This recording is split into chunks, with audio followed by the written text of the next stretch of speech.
Este fue mi proyecto de grado de proyecto de ingeniería electrónica, que se tituló Diseño de un robot guía para visitantes del edificio Mario Lacerna de la Universidad de los Andes.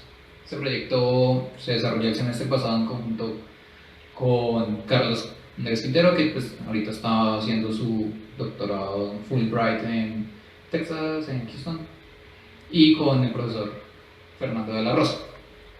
¿Por qué surgió este proyecto?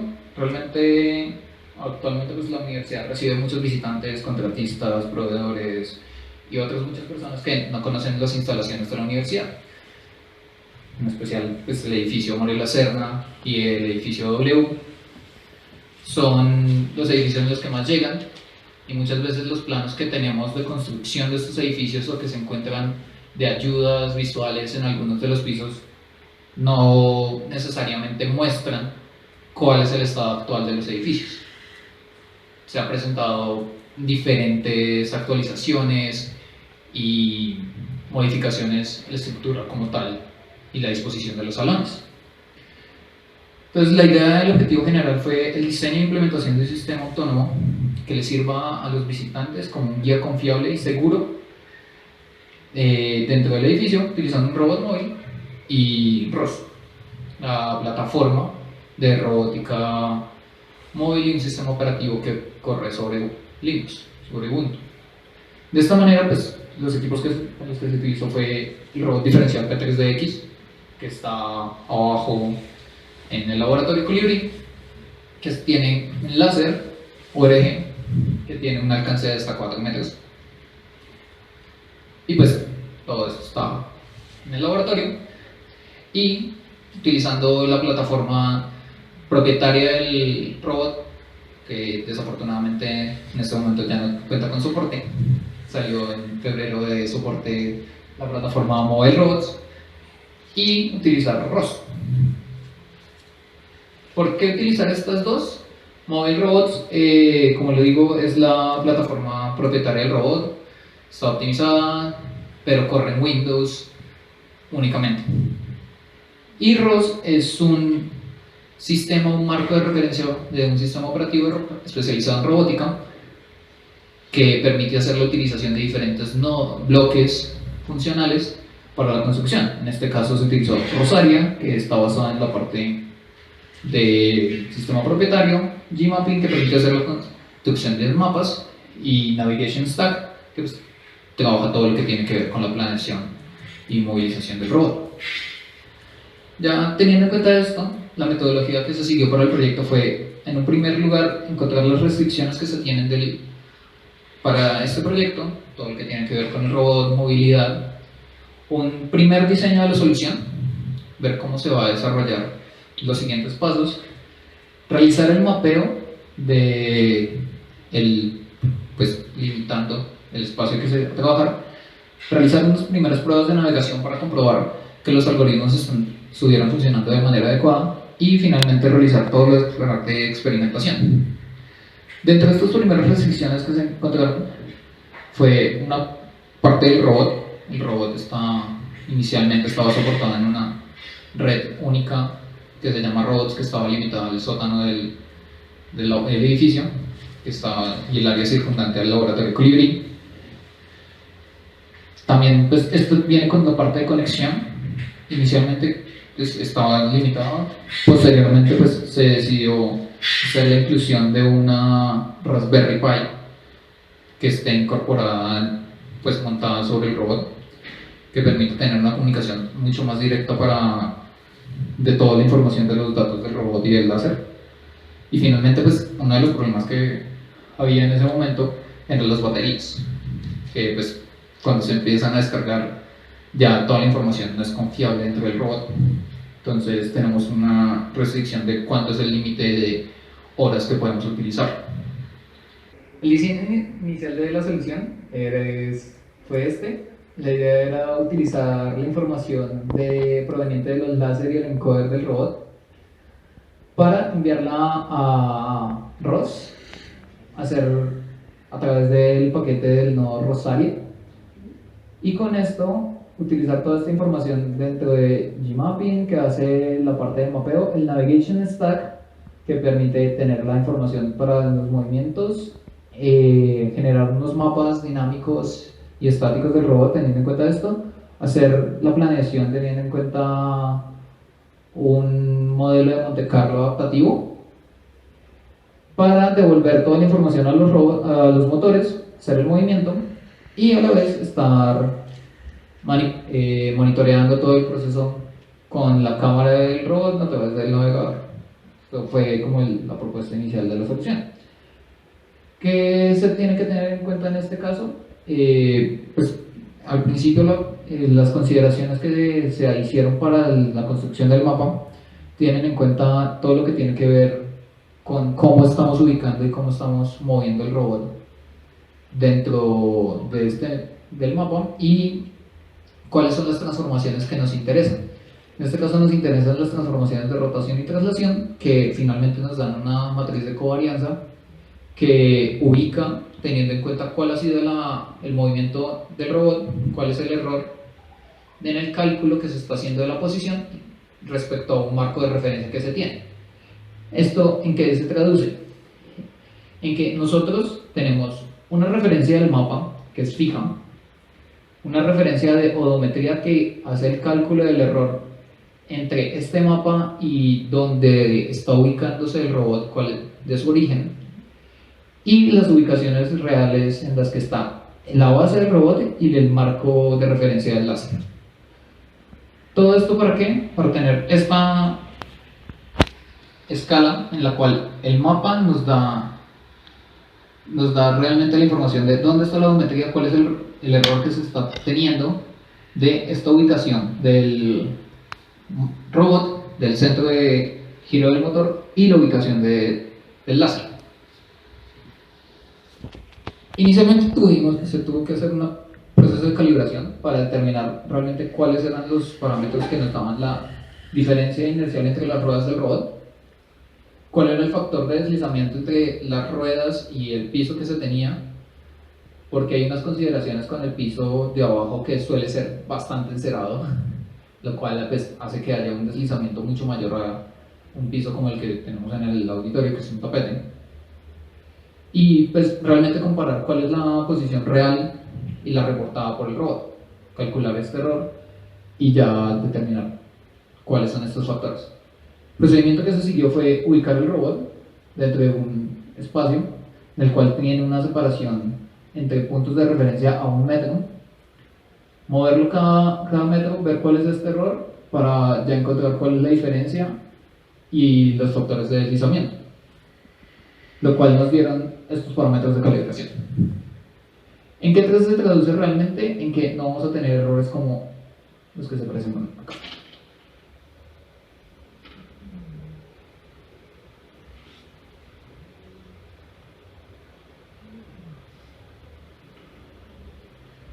¿Por qué se desplazan o por lotes? Esos desplazamientos se hicieron cada metro para ver cuál era el error que se iba acumulando cada metro. Entonces, acá, adicional a que tiene un error en X, que es la distancia que recorre metro a metro, que se va acumulando, que era estática, también tiene un error en Y, que era por la diferencia inercial de los motores. Uno se aceleraba más que el otro. Ya con esto, pues la parte del mapeo se tiene que hacer, porque en todos los mapas de planos arquitectónicos realmente estos no son confiables. Este es el plano de construcción del edificio. Entonces hay que hacer una representación de qué es lo que se construyó, pero qué es lo que puede percibir el robot.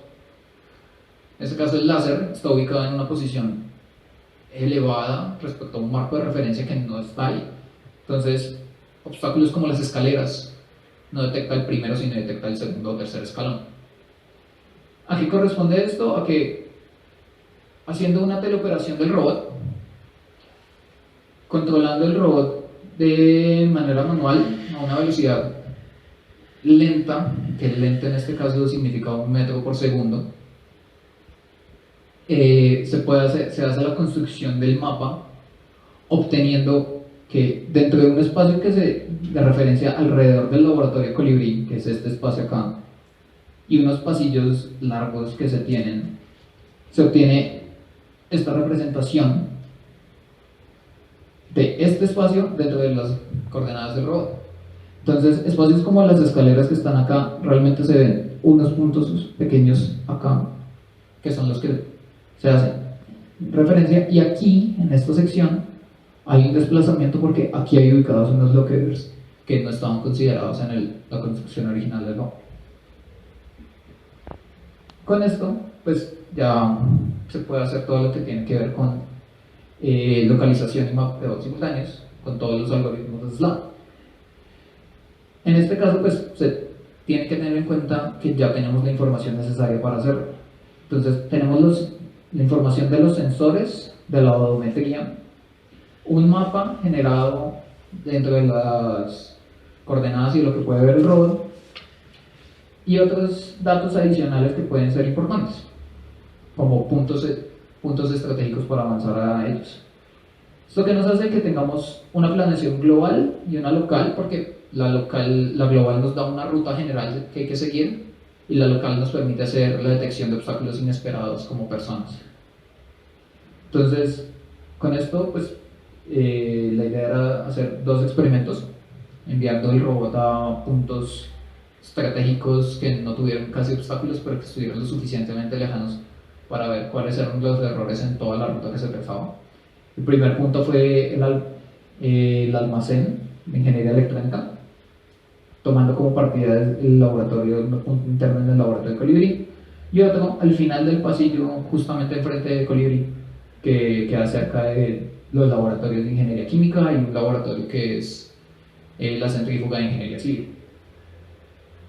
Entonces, aquí podemos ver los resultados de la planeación, que viéndola una al lado de la otra, las planeaciones siguen relativamente la ideal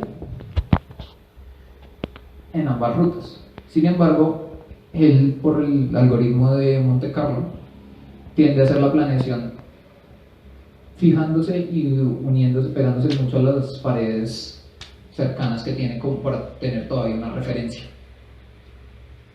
De esta manera, pues, haciendo uno de estos primeros experimentos, se obtuvo que el robot iba, en este caso, va al pasillo justamente enfrente, y él se detiene un momento y luego continúa con su ruta.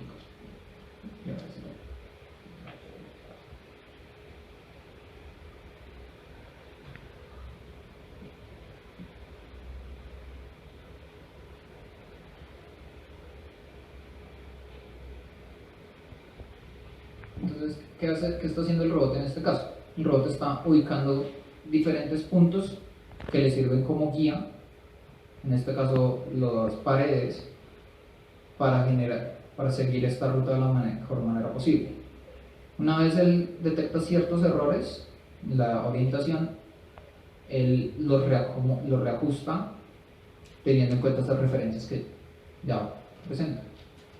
Igualmente ahí podemos ver cierta localización y detección de obstáculos en esta sección acá, que aquí había una barrera física en la cual pues él no estaba dentro del plan original, pero ya al hacer la detección por medio del láser, ya posteriormente pues la continúa ahí. Entonces, ¿qué se realizaron? Se realizaron 20 pruebas de navegación hacia cada uno de estos sitios. 15 llegaron de manera correcta. Hubo otras en las que, por la detección de los obstáculos a la salida del laboratorio, se quedaba bloqueado. Esto se debe pues principalmente a que el robot depende mucho de su ubicación inicial. Entonces, en estos primeros que no llegaron, era esto, no podían encontrar la manera de salir del laboratorio. Sin embargo, pues cuando llegaba, los resultados realmente llegaba al punto con un error de más o menos 10 centímetros, que es la tolerancia que yo le di y una posición de alineación con una referencia de 0.1 radianes al ángulo determinado. Ya lo de la detección de obstáculos, esto es más pensándolo en la parte de seguridad. El robot no se fuera a chocar con algo que no debía. Y esto viene ya con los puntos que mencionaba anteriormente, que va haciendo la detección parcial de estos puntos que corresponden a una barrera que existe acá. Finalmente, pues, se logró hacer el diseño e implementación de este sistema. Funciona de manera autónoma. Únicamente no se tiene que hacer la teleoperación, sino que uno él indica dónde está y uno le indica el punto final al que quiere llegar y él automáticamente va hasta el punto. ROS permite hacer un desarrollo excepcional en el sistema, permitiendo hacer tanto la teleoperación como la automatización de este robot.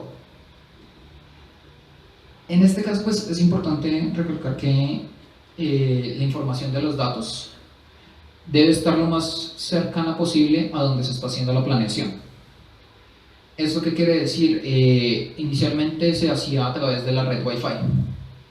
Hubo unos problemas en unos momentos con decirte que la latencia y el retardo que había de la información que se enviaba era muy grande y el robot tenía condiciones en las cuales operaba subóptimamente y se estrellaba porque no tenía una información de lo que realmente tenía que hacer en el momento siguiente. Esta latencia terminaba siendo de 2 segundos, lo que hacía que se chocara contra paredes. Y pues se logró hacer la construcción parcial del mapa del sótano del edificio María Serna y que pues finalmente se debe hacer para toda la parte de automatización. ¿Cuál es el trabajo en progreso que ahorita estoy desarrollando? No se ve. El robot cuenta con unas herramientas de sonar que son puntuales, entonces no se alcanza a ver en la presentación, pero aquí hay unas lineecitas que indican el sonar, que es altamente puntual. ¿Cuál es la diferencia con el láser que se está utilizando? El láser hace una cobertura y permite una fácil manipulación dentro de espacios abiertos y parcialmente cerrados. Cuando estos espacios cerrados él detecta un obstáculo como una persona, él deja la marcación del láser y determina que ahí hay un obstáculo que no va a poder continuar por ahí y tiene que hacer la replaneación completa de la ruta. ¿Cuál es la idea ahora? Hacer de cierta manera para estos espacios cerrados especialmente la unión entre estos dos, entre el sonar, las mediciones puntuales y las mediciones del láser, para forzar al robot a que avance a una velocidad lo suficientemente lenta para que no afecten la planeación y la información que le está dando Monte Carlo, pero que pueda seguir con la planeación original de una ruta. Tuve una prueba que no pude grabar, en la cual envié el robot al almacén como a las 10 de la mañana y pasaron muchas personas. El robot se quedó completamente estático, porque había hecho la marcación de los puntos como obstáculos de personas, y lo que yo estoy suponiendo es que al hacer el forzamiento teniendo en cuenta los sonares que están directamente enfrente de él, se puede continuar el proceso, porque la marcación de puntos queda guardada, pero una vez se hace el resampleo, remuestreo de los datos, él vuelve a determinar que es la ruta óptima y la sigue de manera eficiente. ¿Cuál es el trabajo futuro? Hacer la construcción de otros pisos, comprobar que estos funcionen no solo en el sótano, que es como el ambiente controlado que ya se conoce, sino que funcione en el primero o en el 8º piso. Crear una interfaz de usuario que realmente facilite hacer determinar cuáles son los puntos de interés. Entonces, digamos, subirlo al cuarto piso y decir, aquí quedan los laboratorios de ingeniería biomédica, por aquí queda la oficina de Fernando, y otros puntos que uno pueda considerar de interés. Entonces, en el quinto piso, las salas individuales, las salas grupales, las cafeterías, y el diseño de un algoritmo que permita hacer por llamarlo de alguna manera, la teletransportación para ampliar esta navegación. La idea es que que el robot eventualmente pueda entrar al ascensor y determinar automáticamente la ruta no solo para un piso, sino ya para un edificio como tal. Entonces, tomarlo desde el primer piso y que me lleve hasta el quinto piso y que él pueda ser capaz de ubicarse autónomamente. Y eso es todo.